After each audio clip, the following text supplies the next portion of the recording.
اعوذ باللہ من الشیطان اللعین الرجیم بسم اللہ الرحمن الرحیم الحمدللہ الذی جعلنا من المتمسکین بولایت امیر المؤمنین واولادہ المعصومین صلوات اللہ علیہم اجمعین الحمدللہ علی ما انعم ولہ الشکر علی ما الہم والثناء بما قدم والصلاة والسلام والتحیۃ والاکرام علی سیدنا و مولانا حبیبنا و حبیب قلوبنا شفیعنا ابی القاسم محمد وآلہ الاطیبین الاطہرین الاجمدین الامجدین الذین اذہب اللہ عنہم الرجس وطہرہم تطہیرا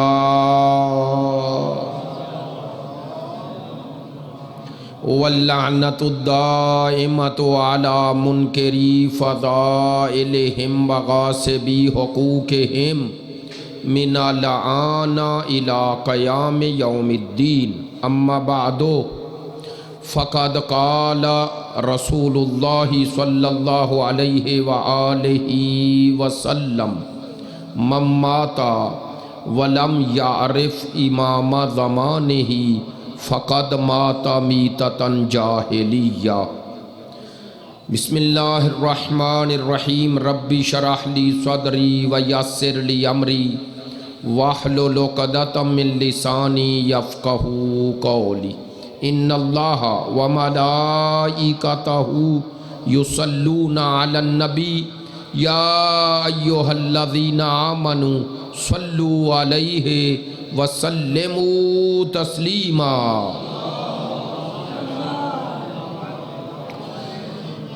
مجلس ایصال ثواب ہے، آپ تمام حاضرین سے گزارش ہے مرحوم و مغفور محمد طاہر خان نیازی کی بلندی درجات اور ایصال ثواب کے لیے 1 مرتبہ سورہ فاتحہ اور 3 مرتبہ سورہ توحید کی تلاوت فرمائیں۔ بسم اللہ الرحمن الرحیم الحمدللہ رب العالمین الرحمن الرحیم مالک یوم الدین ایاک نعبد و ایاک نستعین اہدنا مستقیم صراط الذین انعمت علیہم غیر المغضوب علیہم ولا الضالین۔ بسم اللہ الرحمن الرحیم قل هو اللہ احد اللہ الصمد لم یلد ولم یولد ولم یکن لہ کفوا۔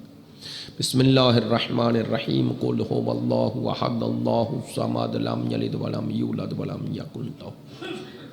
بسم اللہ الرحمن الرحیم قل هو اللہ احد اللہ الصمد لم یلد ولم یولد ولم یکن لہ۔ اللہم اغفر للمؤمنین والمؤمنات والمسلمین والمسلمات الاحیاء منہم والاموات تابع اللہم بیننا وبینہم بالخیرات انکا مجیب الدعوات انکا علی کل شیء۔ تمام دعاؤں کی قبولیت کے لیے بلند تر صلوات صلی علی محمد وآل محمد۔ واجب الاحترام معزز و مکرم حاضرین مجلس،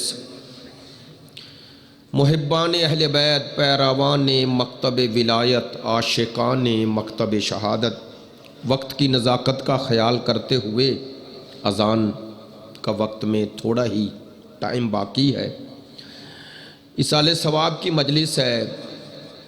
میں نے سرکار دو عالم وجہ تخلیق کائنات مقصود حیات رحمت للعالمین بشیر و نذیر، وہ رسول جس کی زبان سے نکلنے والا کلام یا کلام خدا بنتا ہے یا تفسیر کلام خدا بنتا ہے، میں نے اس ہستی کی زبان مطہر سے نکلنے والے کلام آپ کے سامنے پیش کیا ہے جس کے کلام کی ضمانت پروردگار نے لی ہے۔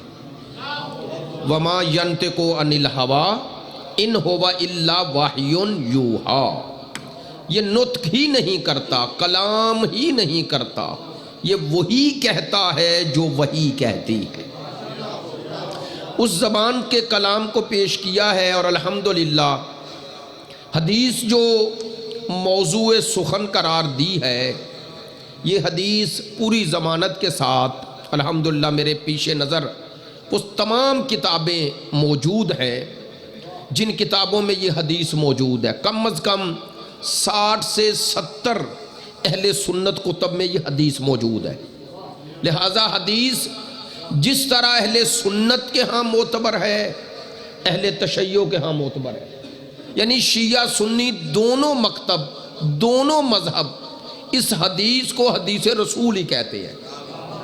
تو لہٰذا پہلا مرحلہ کہ اس حدیث کا حدیث رسول ہونا، اس کے لیے ایک اطمینان کا ذریعہ یہ بھی بنتا ہے کہ جو حدیث دونوں مسلمانوں کے مکتب میں موجود ہو، کم از کم اس پہ یقین کرنا آسان ہے، چونکہ ہر مذہب میں اپنے مذہب کی حمایت میں تو باتیں ہوتی ہیں، لیکن اگر دو مکتب مخالف ہوں اور دونوں میں ایک چیز پہ اتفاق نظر آئے تو اس کا رسول خدا سے صادر ہونا یقینی ہو جاتا ہے۔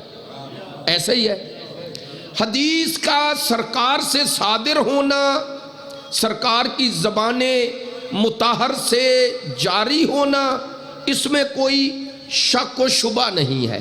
اب آئیں، آج میں نے آپ کی خدمت عالیہ میں جو پہلو عرض کرنا ہے وہ ہے اس حدیث میں سرکار نے کہا کیا ہے، جو کہا ہے وہ کیا ہے۔ توجہ ہے، چونکہ حدیث رسول ہے، یہ تو پہلا مرحلہ ہوتا ہے کہ ہے ٹھیک ہے، اگلا مرحلہ یہ ہوتا ہے جو حدیث ہے وہ کیا ہے۔ چونکہ حدیث سننا کافی نہیں ہے، ایک صلوات پڑھ لیں بلند آواز سے، تھوڑا آواز کم رکھیں، میری آواز کم رکھیں تاکہ بات لوگوں کو سمجھ میں آئے۔ میں نے عرض کیا کہ حدیث کا حدیث رسول ہونا یہ پہلا مرحلہ، لیکن صرف حدیث سن لینا تو کافی نہیں۔ سرکار نے جو حدیث بیان فرمائی وہ اس لیے تھوڑی فرمائی کہ آپ صرف سن لیں، وہ تو اس لیے بیان فرمائی اسے سننے کے بعد اس پر عمل کریں۔ ایسا ہی ہے نا، حدیث میں سرکار نے کہا کیا ہے، کیا کہا، دوسرا مرحلہ سرکار نے کہا، یہ دونوں مکتب مانتے ہیں، جو کہا وہ کیا ہے۔ آئیں حدیث کا لفظی ترجمہ عرض کرتا ہوں۔ سرکار دو عالم کی اس حدیث کا من ماتا ولم یعرف امام زمانہ، من ماتا جو مر گیا۔ آپ اہل علم دوست ہیں اور علماء سے پوچھ لیجئے گا، من ہے، من جو عمومیت پہ دلالت کرتا ہے، جو ماتا جو مر گیا۔ اب میں اس کی تشریح میں یہ کہہ سکتا ہوں سرکار نے نہ مرنے والے کی حیثیت کو دیکھا، نہ مرنے والا کس جگہ مر رہا ہے یہ بتایا۔ فرمایا جو مر رہا ہے، جو مرے اور کس حال میں مرے یہ وہ بتا رہے، حالیہ ہے نا، من ماتا جو مر گیا، ولم یعرف امام زمانہ، اور اس حال میں مرا کہ اس نے اپنے زمانے کے امام کو نہیں پہچانا۔ میں نہیں کہہ رہا، آپ نے توجہ رکھنی ہے۔ من ماتا جو مر گیا، جو مرا یعنی کیا؟ سرکار فرماتے ہیں مرنے والے کو دیکھنا، اس کے بعد اس وقت تک اس مرنے والے کے بارے میں کوئی حکم نہ لگانا جب تک یہ نہ دیکھ لو کہ کس حال میں مر رہا ہے۔ انشاءاللہ متوجہ ہیں، باتیں وہ کر کے جاؤں گا جو آپ کے لیے اور میرے لیے مفید بھی ہوں اور مرحوم کے لیے باعث ثواب اور اجر بھی ہوں۔ من ماتا جو مر گیا۔ اب سوال پہلا یہ، ذرا تھوڑی مشکل بات ہے، سرکار نے یہ کیوں فرمایا جو مر گیا؟ آپ اس کے وزن پر یہ اور حدیثیں بھی ہیں، ایسے ہی ہے نا؟ نہیں، من ماتا ولم یعرف امام زمانہ، من ماتا علی حب آل محمد ماتا شیء، ہے نا؟ یہ حدیث پیغمبر ہے۔ ایک سوال کر رہا ہوں اور اس کا جواب دینے کی کوشش کرتا ہوں۔ سرکار کی وہ حدیث جن میں من ماتا آیا، اس کے آگے دیکھ لیں کوئی نہ کوئی فضیلت بیان ہوئی، من مات جو مر گیا، تو سرکار نے فرمایا جو مر گیا اور اپنے زمانے کے امام کی معرفت کے بغیر مرا، بھائی توجہ رہے گی تو بات سمجھ میں آئے، وہ سرکار بتا رہے ہیں جو مرا اپنے زمانے کے امام کی معرفت کے بغیر مرا، ماتا میتتن جاہلیہ، سرکار فرماتے ہیں وہ ایسے ہی مرا ہے جیسے میری موجودگی میں ابو جہل مرا ہے۔ لیکن سوال یہ ہے، سرکار نے یہ کیوں فرمایا جو مر گیا وہ جہلیت کی موت مرا، جو امام کی معرفت کے بغیر زندہ رہے کیا اس کی زندگی کوئی عالمانہ زندگی ہے؟ نہیں نا، تو سرکار نے یہ کیوں فرمایا جو مر گیا وہ جہلیت کی موت مرا؟ پڑھے لکھے دوست اس جملے کی قدر کریں گے، سننا، سرکار نے یہ کیوں فرمایا جو مر گیا؟ کیوں کیا بتانا چاہ رہے تھے؟ کملی والے کیا بتانا چاہ رہے تھے؟ بطول کا بابا کیا سمجھانا چاہ رہا تھا؟ سرکار امت کو یہ بتانا چاہ رہے تھے من مات کہہ کے جو مر گیا کہ کسی کی ابتدا نہ دیکھو، انتہا دیکھو، آغاز نہ دیکھو، انجام دیکھو، نہیں کون کب کہاں اسلام میں آیا یہ نہ دیکھو، کون کب کہاں ایمان لایا یہ نہ دیکھو، کون ایمان پہ مرا یہ دیکھو۔ کاش میری بات پہنچ جائے۔ سرکار امت کو سمجھانا چاہ رہے ہیں آغاز نہ دیکھا کرو، انجام دیکھا کرو۔ اگر میں دونوں حوالے نہ دوں تو بات سمجھ میں نہیں آئے گی۔ آغاز نہ دیکھا کرو، انجام دیکھا کرو، آغاز نہیں انجام۔ بھئی بہت سارے لوگ تھے جو ایمان لائے مرے ایمان پر نہیں، بہت سارے تھے جو زندگی میں ایمان لائے نہیں لیکن مر ایمان پر گئے۔ نہیں، دونوں کا حوالہ دے دوں، عبداللہ ابن ابی ایمان لا کر بھی ایمان سے نکل گیا، رئیس المنافقین تھا۔ حضرت حر کا آغاز یہ تھا حسین کو روکا، اور انجام یہ ہے کہ شہدائے کربلا میں شامل ہو گیا۔ بڑی مہربانی، جزاک اللہ۔ یار آپ نے توجہ فرمائی، مجھے حوصلہ ہوا کہ بات اس طرح کی سننے کا آپ کا مزاج ہے، روایتی باتیں نہیں کر رہا۔ لو جملہ کہہ رہا ہوں اگر آپ تک پہنچ گیا، من ماتا جو مرا، سرکار نے من ماتا کہہ کے بتایا کہ آغاز نہیں انجام دیکھو۔ ہم شیعہ آغاز نہیں دیکھتے، انجام دیکھتے ہیں۔ آپ نے توجہ نہیں فرمائی میں نے کیا کہا ہے؟ ہم یہ نہیں دیکھتے کہ ایمان لایا کون، ہم یہ دیکھتے ہیں ایمان پہ مرا کون۔ ابھی بھی بات نہیں پہنچی، اور واضح کروں، بھئی ہم یہ نہیں دیکھیں گے تاریخ میں کون کہاں ایمان لایا، ہم یہ دیکھیں گے جو سرکار نے پہنچایا اسے ویسے مانا یا نہیں جیسے سرکار چاہتے تھے۔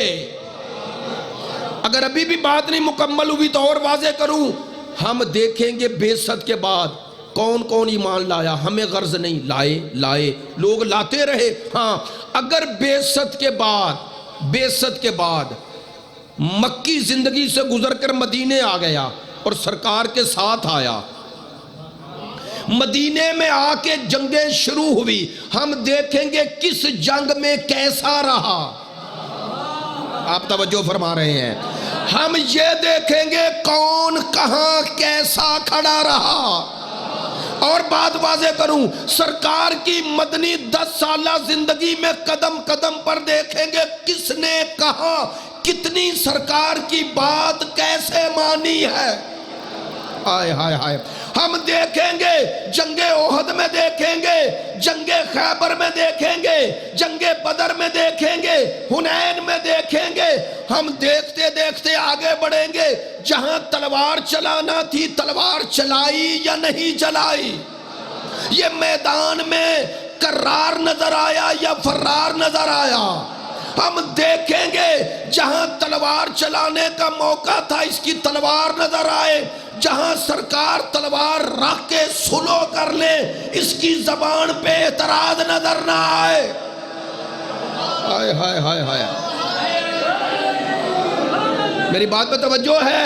جہاں سرکار قلم چلا رہے ہیں یہ سرکار کے قلم کی حمایت کرتا نظر آئے۔ میں بات آگے بڑھا رہا ہوں، ہم دیکھیں گے کہ فتح مکہ ہوئی تو کون تھا جو فتح مکہ سے پہلے مسلمان ہوا اور کون ہے جو ڈر کر ایمان لایا۔ ہم دیکھیں گے فتح مکہ کی اس بھیڑ میں آنے والا کون ہے۔ میں بہت بڑے جملے کہہ رہا ہوں، ایک جملے میں ایک تاریخ بندہ ہے۔ ہم دیکھیں گے فتح مکہ سے آگے بڑھے آگے بڑھے آگے بڑھے، بھئی جملہ آپ کو سمجھا رہا ہوں، توجہ فرمائیں گے۔ ہم دیکھیں گے 8 ہجری 9 ہجری 10 ہجری آ گئی، سرکار حج کرنے گئے، واپس پلٹے تو مقام غدیر پر پہنچ گئے۔ سرکار نے پلانوں کا ممبر بنا کر خود پلانوں کے ممبر پہ جا کے بازو پکڑ کر جب من کن تو مولا کہا تو دیکھیں گے مصطفیٰ کے بعد مرتضیٰ کو کس نے مانا۔ میری بات بتوجہ ہے؟ بہت شکریہ، سلامت رہے۔ لے میں واللہ خوش آمد نہیں کر رہا، میں راستے میں آ رہا تھا، تھوڑا پریشان تھا کہ اکثر یہ مجھے ایک بزرگ نے بتایا اور حوصلہ ہوا کہ اسلام آباد میں کہتے ہیں سنتے رہے، زیادہ تر شہروں میں ہی پڑھنے کا اتفاق ہوتا ہے، لیکن الحمدللہ آپ نے توجہ فرمائی، مجھے حوصلہ ہو گیا۔ میں کوئی توہین نہیں کر رہا، بالکل معذرت چاہتا ہوں، اب کوئی ایسی بات تھوڑی کر رہا ہوں۔ توجہ فرمائیں، ہم بیست سے لے کر غدیر تک دیکھیں گے کس میں استقامت رہی، کس میں لغزش آ گئی۔ ہائے ہائے ہائے، کس کے قدموں میں لغزش آئی، کون ڈٹا رہا۔ ہم تو دیکھیں گے، انجام تک دیکھیں گے۔ آپ نے توجہ فرمائی ہے، ایک جملہ کہہ کے بات آگے بڑھا رہا ہوں۔ ہم دیکھیں گے کہ غدیر تک آ کر کربلا تک بھی گیا یا نہیں گیا۔ ہائے ہائے ہائے ہائے ہائے، بہت شکریہ، جزاک اللہ، سلامت۔ من ماتا، جو مر گیا، ولم یعرف امام زمانے۔ اب میں نے تھوڑا سا ذرا بات مشکل ہے لیکن سمجھانے کی کوشش کروں گا۔ سرکار نے یہ نہیں فرمایا من مات ولم یعرف امامن، اے قبلہ، اگر سرکار فرماتے امامن تو معنی اور ہوتا۔ سرکار نے فرمایا امام زمانے ہی، جو مر گیا۔ اگر سرکار فرماتے نا من مات ولم یعرف امامن، اس کا معنی کیا ہوتا؟ اس کا معنی ہوتا جو مرا اور اس نے کسی دور کے امام کو نہ پہچانا، مطلق ہو جاتا، نکرہ ہو جاتا، عمومیت ہو جاتی، کسی امام کو بھی پہچان لے۔ چلو آسان بات کروں، آپ کے 12 ہیں، اگر ہوتا نا لفظ امامن تو جو پہلے کو مان کے دوسرے کا انکار کر رہتا ہے وہ بھی شامل ہو جاتا۔ میں نے تو جملہ شاید جلدی میں کہہ دیا، جو پہلے کو مان کے دوسرے کا منکر ہو گیا امامن ہوتا تو اسے بھی شامل ہو جاتا۔ توجہ، سرکار نے امت کو گمراہی سے نکالنے کے لیے کوئی عذر رہنے ہی نہیں دیا۔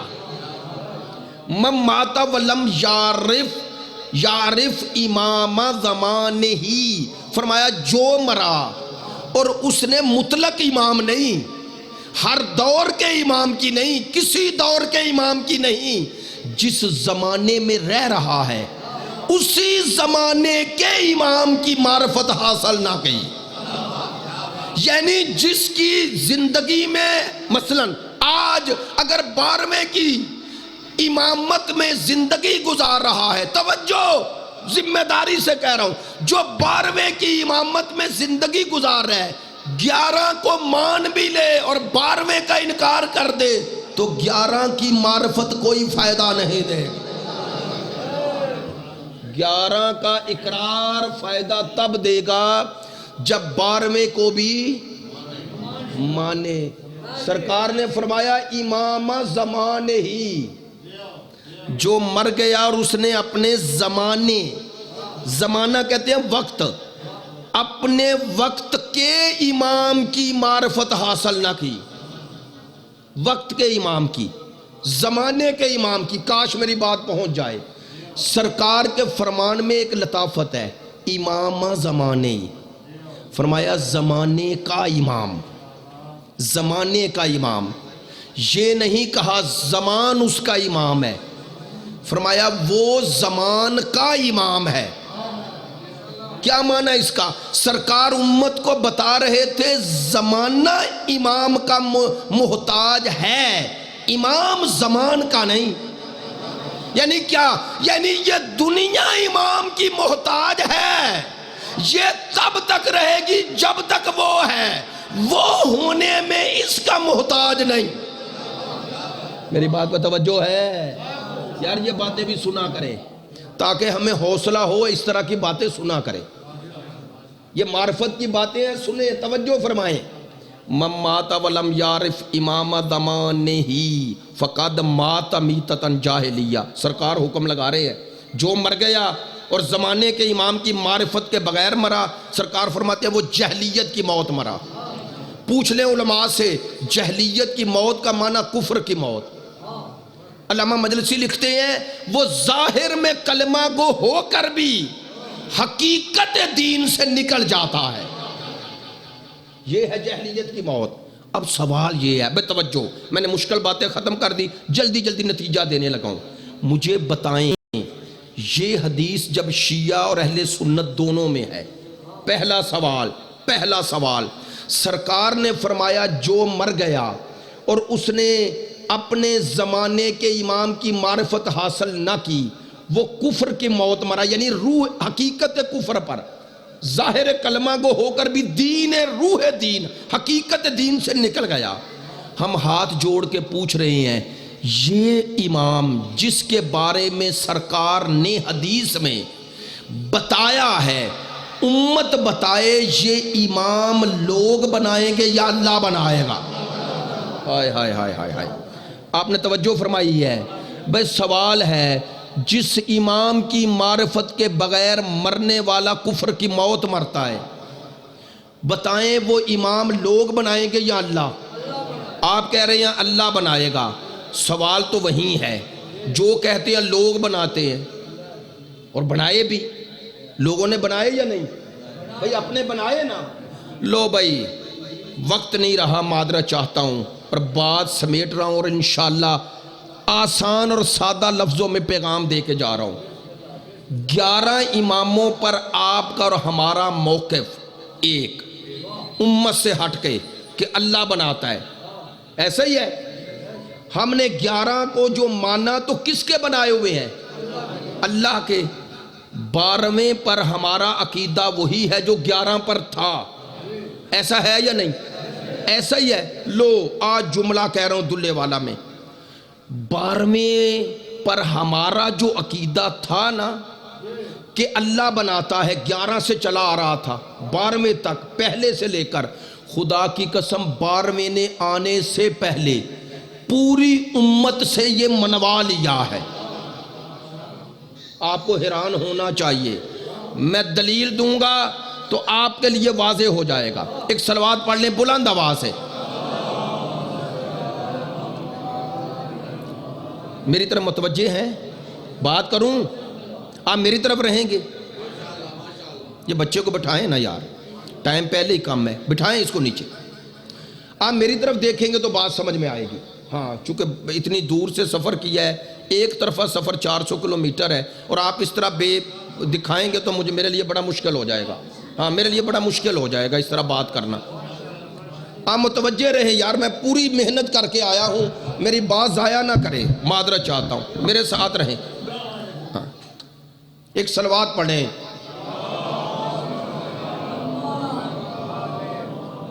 اب بات کروں گا اگر آپ اس طرف نہیں دیکھیں گے، میری طرف دیکھیں گے۔ ہاں وہ کوئی میرا خیال ہے بیمار ہیں، شاید مرگی کا مسئلہ ہے، ایسا ہی ہے۔ ہاں تو یہ ہو جاتا ہے، کوئی ایسی بات نہیں، کوئی انوکھی نہیں۔ میری طرف دیکھیں آپ، ہاں میری طرف دیکھیں۔ میں جو بات کہنا چاہ رہا ہوں کہ 11 پر جو ہم مان رہے تھے 12ویں کے آنے سے پہلے سب مان گئے۔ آپ کہیں گے یہ کیسے کہہ رہے ہو؟ لو منبر سے کہہ رہا ہوں، جس مسلمان سے بھی بات کرو اسے کہو قیامت کب آئے گی، وہ کہے گا قیامت سے پہلے امام مہدی آئیں گے۔ میں نے آسان لفظوں میں بات کی ہے، کتابوں کے حوالے دے سکتا ہوں، چلو 2-3 کتابوں کے نام بھی لے لیتا ہوں۔ ایک مولانا منظور چنیوٹی، نام سنا ہے؟ شیعہ کو کافر کہتے تھے، لیکن ان کی کتاب ہے، کتاب کہ نزول و ظہور مہدی، نزول عیسیٰ و ظہور مہدی، یہ کتاب ہے، کتاب۔ تو ظہور کا لفظ امام مہدی علیہ السلام کے ساتھ ہے۔ میرے طرف متوجہ، ایک کتاب آپ جائیں اور ابھی اگر چنیوٹ سے بھی لیں گے نا، ان کے مدرسے سے بھی مل جائے گی، پہلی کتاب۔ دوسری مولانا ڈاکٹر طاہر القادری صاحب کی کتاب ہے الامام المنتظر فی احادیث المعتبر، نام یہ رکھا ہے کہ امام مہدی معتبر احادیث میں سننا۔ تیسرا عالم ڈاکٹر اسرار احمد صاحب کا ویڈیو کلپ ہے، وہ کہتے ہیں اس دنیا کے اختتام سے پہلے اللہ نبی کے ایک خلیفے کو یہاں بھیجے گا جو حکومت کرے گا پوری دنیا پہ، اور ان کا نام امام مہدی ہے۔ میری باتوں پر توجہ رکھنا۔ چلو بخاری شریف کی یہ حدیث بخاری میں موجود ہے، سرکار یار میری طرف دیکھیں، میں معذرت چاہتا ہوں، آپ عجیب ہے یار، بالکل عجیب ہے بات۔ ایک صلوات پڑھیں بلند آواز سے۔ میں اذان کی وجہ سے جلدی ختم کرنا چاہتا ہوں، میں اذان کے ٹائم کبھی مجلس نہیں پڑھتا ہوں، میری طرف دیکھیں، میں نے پہلے عرض کیا ہے، لو میں نے اتنے حوالے دیے، آپ میری تائید کریں گے یا نہیں؟ اس جگہ سے اٹھیں اور ہمارے کسی اہل سنت بھائی کی مسجد میں جا کر پوچھ لیں کہ آپ کا امام مہدی علیہ السلام کے آنے پر اور ان کی حکومت کرنے پر ایمان ہے یا نہیں؟ بولے ہے تو وہ جو امام مہدی علیہ السلام ہے، بولنا سب مسلمانوں کے نزدیک وہ آ کے بنیں گے یا بن کے آئیں گے؟ بولے بن کے آئیں گے۔ لو اب کہہ رہا ہوں جملہ، جو مان رہے ہیں کہ امام مہدی علیہ السلام آئیں گے، دو طرح کے لوگ ہو گئے۔ ایک آپ جن کا یہ عقیدہ ہے کہ اللہ بناتا ہے اور وہ پردہ غیبت میں ہے، ظہور کریں گے۔ ایک آپ ہو گئے، چھوڑ دیں، آپ کو نکال دے چکے، آپ کا تو عقیدہ واضح ہو گیا۔ جو کہہ رہے ہیں آئیں گے، وہ آپ کی طرح نہیں مان رہے، ایسے ہی ہے نا؟ وہ کوئی زندہ تو نہیں مان رہے کہ آگے پردہ غیبت میں ہیں، وہ کہتے ہیں پیدا ہوں گے اور پھر ظہور کریں گے۔ کہتے ہیں ان کا نام محمد اور سرکار کے والد کے نام پہ نام ہوگا، وہ ایک الگ مسئلہ ہے۔ سننا، جو کہہ رہے ہیں آئیں گے انہی سے کہیں یار کیوں انتظار کر رہے ہو، مل کر بنا لو۔ آج سوشل میڈیا کا دور ہے، پوری دنیا کے علماء اکٹھے ہو جائیں عرب و عجم کے مکے میں اور اعلان کر دیں ہم نے فلاں کو امام مہدی بنا لیا، اعلان کرنے سے مسئلہ حل ہو جائے گا؟ نہیں ہوگا نا۔ تو پتہ چلا اگر پوری دنیا کے معتبر علماء مل کر بھی اعلان کر دیں کہ یہ مہدی ہے، پھر بھی وہ مہدی نہیں ہوگا۔ ہائے ہائے، بات تو میں نے کہہ دی ہے، وہ نہیں ہوگا۔ سارے مسلمان کہیں گے نہیں ہے۔ سوال کیوں نہیں ہے؟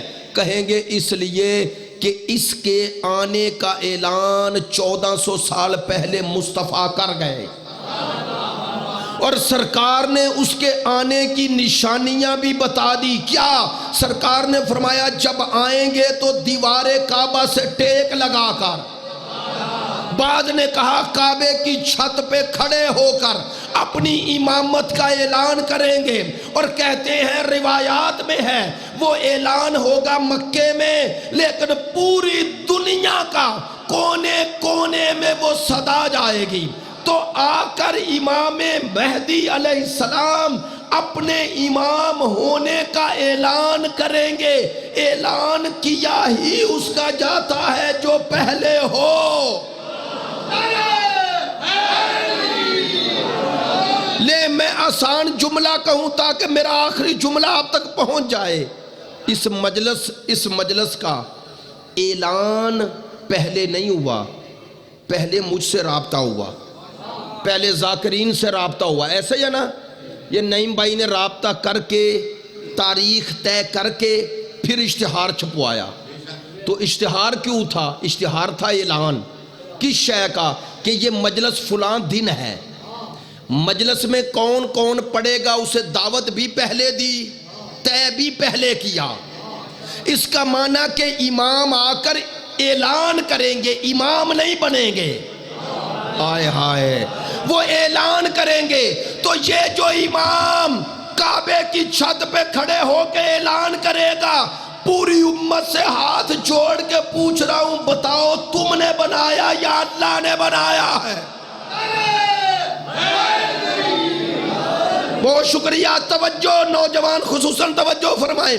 وہ امام جو کعبہ کی چھت پہ کھڑے ہو کے اعلان کریں گے کہ میں مہدی ہوں، آئے ہائے ہائے، میں خلیفۃ اللہ ہوں، میں وصی رسول ہوں، میں اولاد بطول ہوں۔ توجہ، جب یہ اعلان کریں گے تو ہر کوئی سنے گا۔ میں نے جو باتیں کی، میرے سامنے بزرگ موجود ہیں، نوجوان موجود ہیں، جائیں اہل سنت کی کتابوں سے اگر یہ ساری شرائط اوصاف صفات نہ ملے، میں ضامن ہوں، میں جواب دہ ہوں۔ جب یہ ساری باتیں دونوں مذہب کی کتابوں میں لکھ دی گئی کہ امام آ کر اعلان کریں گے، ان کا یہ نام ہوگا، ان کے یہ صفات ہوں گے، ان کے یہ اوصاف ہوں گے، ان کے یہ شرائط ہوں گے، ان کا یہ جمال ہوگا، یہ جلال ہوگا، ان کے یہ کردار ہوگا، یہ گفتار ہوگی، یہ رفتار ہوگی، یہ جلوت ہوگی، یہ خلوت ہوگی۔ عجیب ہے، سرکار نے 1400 سال پہلے آخری کی نشانیاں تو بتا دی، بتاؤ پہلے کی کیوں نہیں بتائی؟ میری بات کا توجہ ہے، سرکار نے آخری کی ساری نشانیاں بتا دی، پہلے کی کیوں نہیں بتائیں؟ آئے ہائے، اور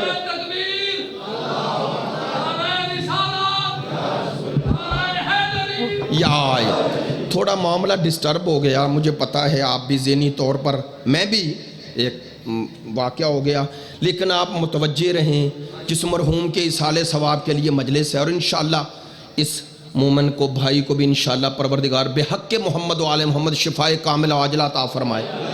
آپ آخری جملے ہیں، توجہ ہے نا؟ لو، میں نے جو کچھ کہا سادہ لفظوں میں، حالانکہ باتیں بڑی پیچیدہ تھی، میں نے چھوڑ دی، سب چھوڑ دی۔ میں نے کہا آپ کو ٹو دا پوائنٹ بات کروں، میں نے جو کچھ کہا، میں نے عرض کیا یہ شیعہ سنی دونوں مانتے ہیں کہ وہ آخری کعبے سے آئے گا۔ چلے اب آپ سے بات کر رہا ہوں، وہ ہمارا آقا و مولا 12واں، وہ 12واں ہے نا؟ بولے نا؟ تو 11 پہلے ہے نا؟ ان 11 کو بھی آپ اسی 12ویں کی طرح مانتے ہیں نا؟ ایسا ہی ہے؟ تو 11 کی روزہ ہے مقدسہ، 11 اماموں کے اور 2 معصوموں کے، اسی دنیا میں ان کی قبور مطہرات ہے نا، اسی زمین پر کربلا ہے، نجف ہے، کاظمین ہے، مشہد ہے، یہ ساری جگہ ہیں نا، جنت البقیع ہے، مدینہ ہے۔ تو کبھی سوچیں امام آ رہے ہیں 12ویں، تو کربلا کیوں نہیں آ رہے؟ سوال تو ہے نا۔ اگر آج دیکھیں نا تو عراق میں شیعہ ہیں، ایران میں شیعہ ہیں، اور سارے امام کا انتظار کر رہے ہیں، اور کروڑوں میں ہیں، کروڑوں میں، چونکہ 10 سے 12 کروڑ آبادی ایران کی اور 4 سے 5 کروڑ آبادی عراق کی، تو یہ 2 بڑے ملکوں کے نام بھی لیں جہاں امام کے روزے ہیں، تو یہاں کی آبادی 15 کروڑ، ایسے ہی ہے نا؟ باقی چھوڑ دیں، یہ دونوں ملکوں کی 16 کروڑ آبادی، اور 16 کے 16 کروڑ میں 98%، یعنی 98% امام کا انتظار کرنے والے۔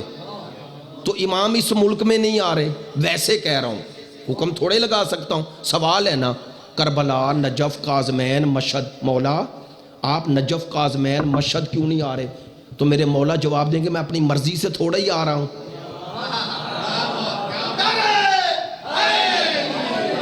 میرے ساتھ ہیں؟ میرے امام کہیں گے میں تو حکم خدا سے آ رہا ہوں، تو اب خدا سے پوچھتے ہیں، خدا سے پوچھتے ہیں یا اللہ تو اپنے آخری کو وہاں کیوں نہیں بھیج رہا جہاں ماننے والے ہیں؟ یہ کعبے میں کیوں بھیج رہا ہے؟ کہا آنے سے پہلے اس کے آنے کا اعلان کر کے، کعبے کی جگہ کا انتخاب کر کے تم سب کو سمجھایا ہے کہ دنیا 12 کو تعداد پوری کر لے۔ کیسے؟ اللہ نے کہا آخری بھی وہیں بھیجوں گا جہاں پہلا بھیجا۔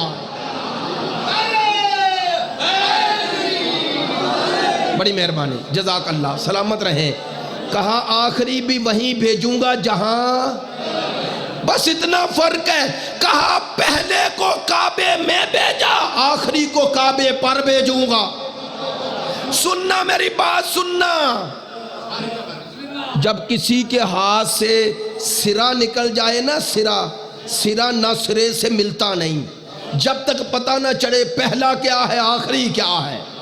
اللہ نے آخری کو وہیں بھیجا جہاں پہلے کو بھیجا ہے، تاکہ دنیا آخری کو پہلے سے ملا لے۔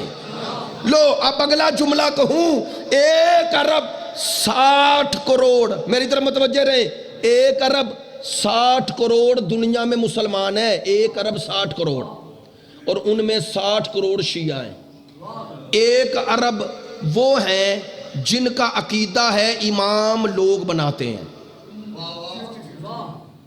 لوگ بناتے ہیں، اور 60 کروڑ کا یہ عقیدہ ہے کہ اللہ بناتا ہے۔ تو جو 1 ارب کہہ رہے ہیں لوگ بناتے ہیں، پھر وہی سوال آخری بنا لیں، کہیں گے نہیں بنا سکتے۔ تو میں کوئی ضد نہیں کر رہا، ہاتھ جوڑ کے کہہ رہا ہوں، دعوت فکر دے رہا ہوں، جب 1 ارب مل کر آخری نہیں بنا سکتے تو چند 100 نے پہلا کیسے بنا لیا؟ سوال تو ہے نا بھائی، جو حق آخری پہ 1 ارب کو نہ ملا، 1 ارب تعداد کہہ رہا ہوں، عین سے نہیں الف سے، وہ 1 ارب کو نہ ملا، وہ پہلی منزل پہ چند 100 کو کیسے مل گیا؟ بس جو حق آخری پہ نہیں وہ پہلے پر بھی نہیں۔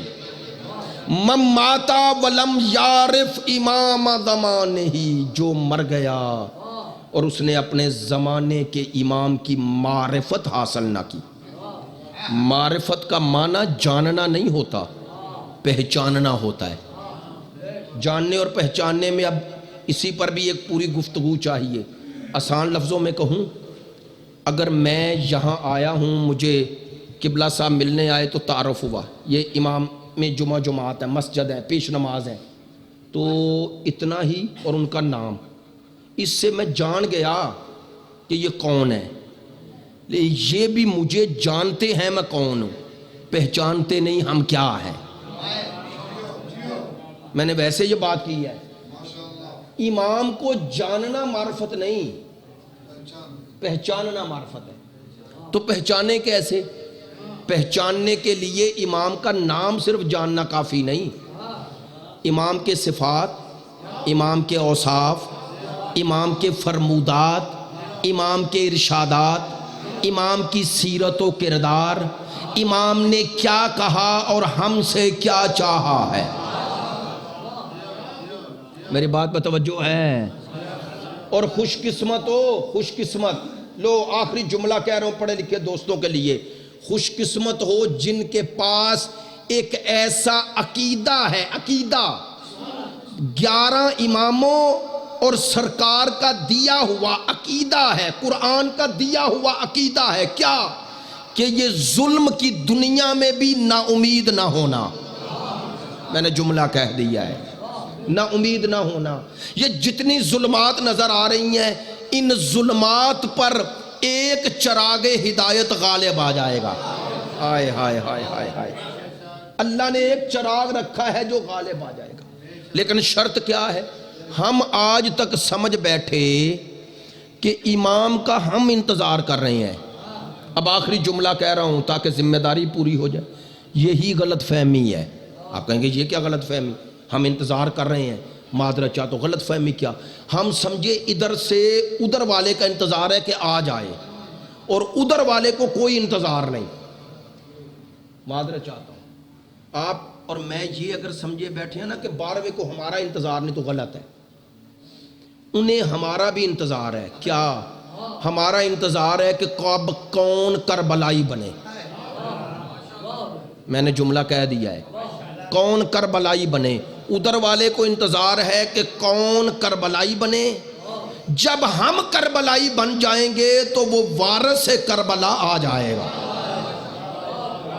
بڑی مہربانی, شکریہ, سلامت رہیں. یہ انتظار ایک طرفہ نہیں, یہ دو طرف ہے.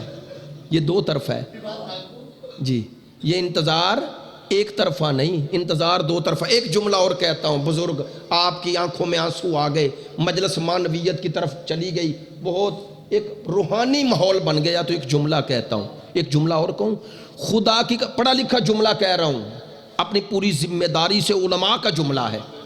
یاد رکھنا, امام کو ہم سے اللہ نے غائب کیا ہے, ہمیں امام سے نہیں. آئے ہائے ہائے, بہت بڑا جملہ ہے. امام ہم سے غائب ہیں, اللہ نے غیبت ادھر رکھی ہے, ادھر نہیں. ماشاءاللہ جو نوجوان بھائی موجود ہیں اور میرے ساتھ ہیں, میں سب کا شکر گزار ہوں. بزرگوں کا تو ہوں. سننا کیا کہنا چاہتا ہوں, بات پہنچ گئی ہے, تھوڑی سی وضاحت کر دوں. اللہ نے ادھر غیبت رکھی ہے کہ امام کو ہم اپنی مرضی سے نہیں دیکھ سکتے, لیکن امام کے لیے ہم میں سے کوئی غائب نہیں. امام جب چاہے اللہ کی دی ہوئی طاقت سے ہمیں دیکھ رہا ہے. بہار و نوار میں روایات ہیں, روایات میں پڑھنا نہیں چاہتا, فروع کافی میں روایات ہیں کہ ہر شب جمعہ ہمارے نامہ اعمال کو 12 کے سامنے پیش کیا جاتا ہے.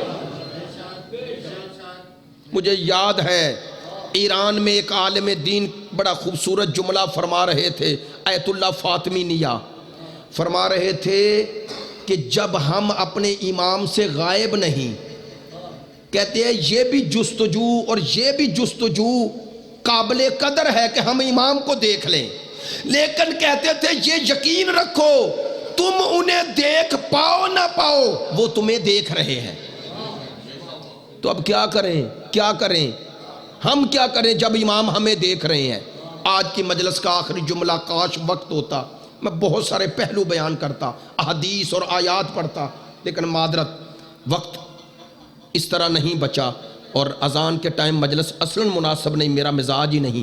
توجہ فرمانا, جو جملہ کہنے لگا ہوں, جب امام ہمیں دیکھ رہے ہیں ہم کیا کریں, ہم ایسا کام کریں کہ زہرا کے بیٹا ہمیں دیکھ کے خوش ہو جائے.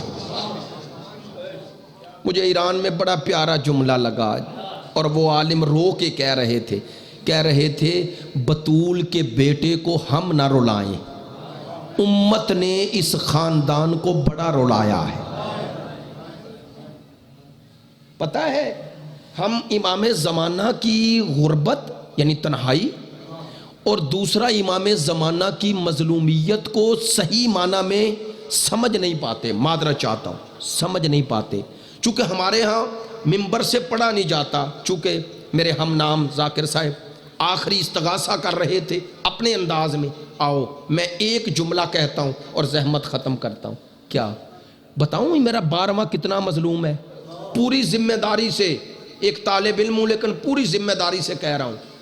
امام زمانہ اتنے مظلوم ہیں کہ میں اور آپ کربلا کو سنتے ہیں اور 12واں کربلا کو دیکھتا ہے.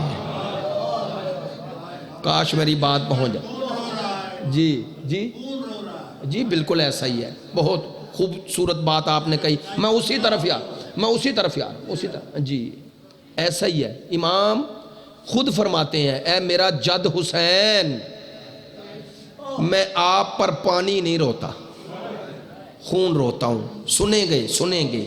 ایک عالم تھے, انہوں نے یہی جملے پڑھے, کہنے لگے میں نے سوچا پتہ نہیں امام مبالغے کی وجہ سے کہہ رہے ہیں, بعض اوقات غم کی شدت بتانا ہوتی ہے. کہتے ہیں میں نے 40 جمعرات مسجد کوفہ میں عمل کیا. کہتے ہیں امام کی خدمت میں پہنچا, زیارت ہوئی. جیسی زیارت ہوئی, امام ہے نا, امام نے کہا پوچھنے آئے ہو اس جملے کا معنی کیا ہے اور میں کب خون روتا ہوں؟ امام نے فرمایا سنو. یہ عالم کہتے ہیں میں نے کہا مولا جب اکبر گرے ہیں؟ فرمایا نہیں, اکبر کا غم بھی بڑا غم ہے.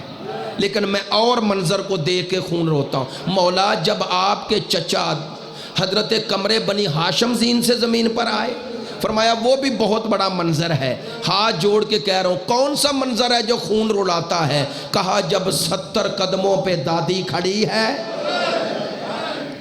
اجرکم من اللہ، جب 70 قدموں پہ میری دادی کھڑی ہے اور ظالم کے ہاتھ میں خنجر ہے۔ نہیں میں بعض جملے علماء سے پوچھ لیجئے گا، یہ جنوبی پنجاب کی سرزمین ہے، علماء آتے ہیں، پوچھ لیجئے گا، خدا کی قسم ہم بعض جملے اس طرح نہیں پڑھتے جس طرح کتابوں میں ہیں۔ میں 2 جملے صرف اشارے میں پڑھوں گا۔ بہار ننوار میں علامہ مجلسی لکھتے ہیں جب 70 قدموں پر ثانی زہرا نے دیکھا، پتہ ہے کیا منظر دیکھا؟ قاتل کے ہاتھ میں خنجر ہے۔ میرا کہنا آسان، آپ کا سننا آسان۔ یہ دیکھنے والی کون ہے؟ دیکھنے والی کون ہے؟ سگی بہن ہے نا۔ کیا منظر دیکھا؟ میری آقا زادی نے 2 منظر ایسے دیکھے جس کی راویہ میری بی بی خود ہے۔ پتہ ہے کیا منظر دیکھے؟ علامہ مجلسی لکھتے ہیں اس ملعون شمر ابن ذوالجوشن نے 2 کام ایسے کیے کہ علی کی بیٹی تڑپ گئی۔ پتہ ہے کیا کیے؟ اللہ جانے کیسے بیان کروں گا۔ بی بی نے دیکھا ایک کام اس نے اپنے نجس ہاتھ سے کیا، اب اشارہ کروں گا، دوسرا کام اپنے نجس قدموں سے کیا۔ میں بتاتا ہوں، ایک جملہ کہتا ہوں۔ علامہ مجلسی لکھتے ہیں نجس ہاتھ سے کیا کیا؟ کہتے ہیں خنجر رکھا اور ہاتھ یوں اٹھایا، اللہ جانے کس رخسار پہ ہاتھ آیا کہ میری آقا زادی تڑپی۔ اب دوسرا جملہ میں صرف عربی پڑھ دیتا ہوں، ترجمہ نہیں کروں گا، اشارہ کر دیتا ہوں۔ بی بی نے دوسرا منظر کیا دیکھا؟ اس ظالم نے، اس لعنتی نے وَوَضَعَ رِجْلَيْهِ عَلَى صَدْرِ الْحُسَيْنِ، اس نے اپنا نجس قدم ایک ایسی جگہ رکھا، میری آقا زادی تڑپی، یہاں قدم نہ رکھ۔ اس جگہ کو کبھی رسول بوسے دیتا ہے۔ اجرکم من اللہ۔ ایک جملہ کہنے دو، ایک جملہ کہنے دیں۔ عزادارو، یہ میری آقا زادی سیدہ زینب کتنی مظلومہ ہے؟ آپ جانتے ہیں جناب آقا زادی کا مقام کیا ہے ثانی زہرا کا؟ ایک جملہ، فضائل بھی ہے اس میں، مصائب بھی ہے، پیغام بھی ہے۔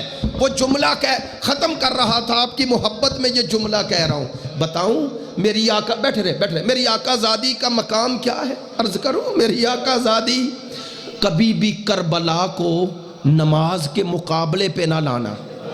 ہاتھ جوڑ کے کہہ رہا ہوں، کیوں؟ چونکہ کربلا تو خلاصہ ہی 2 سجدوں کا ہے۔ ایک وہ سجدہ جو دن کی روشنی میں ہوا، ایک وہ سجدہ جو رات کی تاریکی میں ہوا۔ دونوں سجدوں پہ ایک ایک جملہ کہتا ہوں۔ جو سجدہ دن کی روشنی میں ہوا وہ بطول کے بیٹے نے کیا، لیکن نہیں، آپ اس سجدے کی عظمت کو سمجھیں گے۔ سجدہ کرنے والا کب سجدہ کر رہا ہے؟ جب اکبر جیسا بیٹا دے کر، قاسم جیسا بھتیجا دے کر، اون و محمد جیسے بھانجے دے کر، قمر بنی ہاشم جیسا بھائی دے کر، میں نے 4 رشتے گنوائے ہیں۔ اکبر جیسا بیٹا، قاسم جیسا بھتیجا، اون و محمد جیسے بھانجے، قمر بنی ہاشم جیسا بھائی، جو یہ 4 رشتے قربان کر کے سر سجدے میں رکھ دے اسے حسین کہتے ہیں۔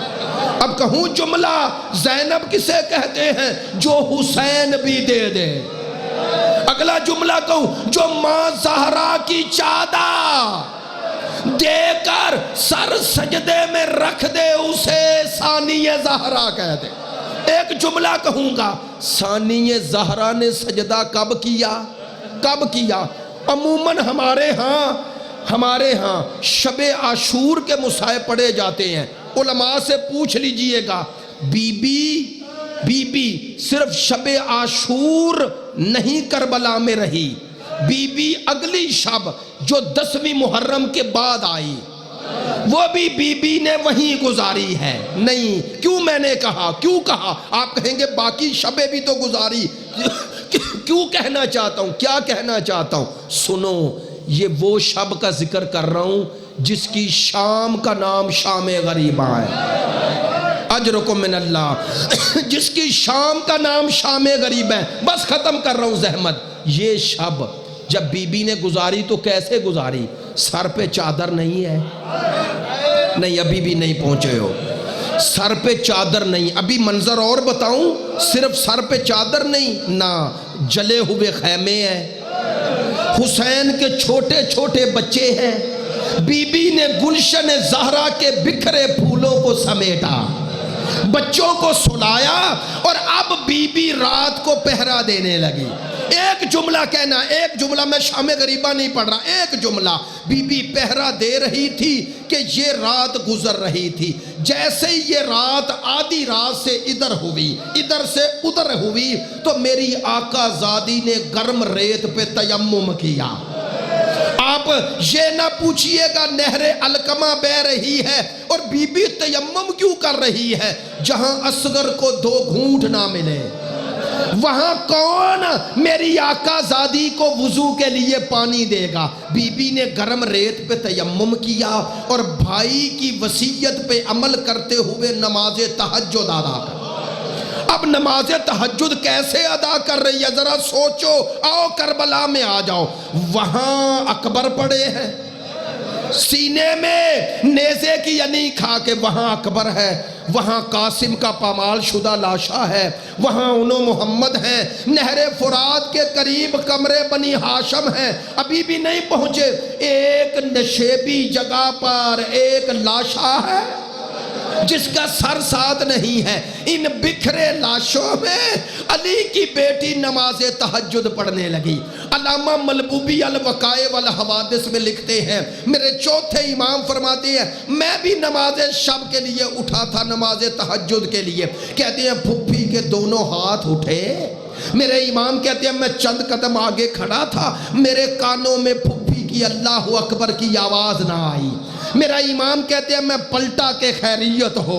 جیسے ہی پلٹا میں نے کیا منظر دیکھا, کہا میری پھپھی آسمانوں کو دیکھ رہی ہے اور کہہ رہی ہے میرے اللہ میں زینب ہوں. اگلا جملہ سنیں گے, بی بی نے کیا کہا, کہا میرے اللہ میں جانتی ہوں میں علی و بطول کی بیٹی ہوں. مجھے پتا ہے جب کوئی نماز تہجد کے لیے تیرے حضور آئے تو تو آسمانوں کے در کھول دیتا ہے کہ آؤ میرے بندے اور میری کنیز کو دیکھو کیسے میری خاطر آرام و سکون چھوڑ دیا. سنیں گے علی کی بیٹی نے, بطول زادی نے, ام المصائب نے, شریکت الحسین نے کیا کہا, روتے روتے کہا میرے اللہ آج آسمانوں کے در نہ کھولنا. کیوں؟ فرمایا آج فرشتوں کو نہ دکھانا. کیوں؟ کہا میری پہلی نماز تہجد ہے جو چادر کے بغیر ہے. میرے اللہ مجھے حیا آتا ہے. آؤ مل کے کہیں بی بی یہ تو رات کی تاریکی ہے, اللہ جانے جب شرابی کا دربار. اللہ لعنت اللہ علی القوم الظالمین. دعا کرنی خدایا بحق محمد و آل محمد, پروردگار تجھے اس مجلس کا واسطہ, ذکر اہل بیت کا واسطہ, دن سے جو مجلس جاری ہے اس کا واسطہ, انتظامات کا واسطہ, خرچ و اخراجات کا واسطہ, پروردگار ہمارے آقا و مولا امام الزمان کا واسطہ, مرحوم و مغفور طاہر خان نیازی کے درجات عالی و متعالی فرما, ان کی قبر پہ رحمت نازل فرما, ان کی لغزشوں کو تہیوں سے درگزر فرما, شفاعت محمد و آل محمد ان کے شامل حال فرما, ان کے پسماندگان کو صبر جمیل اور اجر جزیل عطا فرما. حاضرین کے تمام مرحومین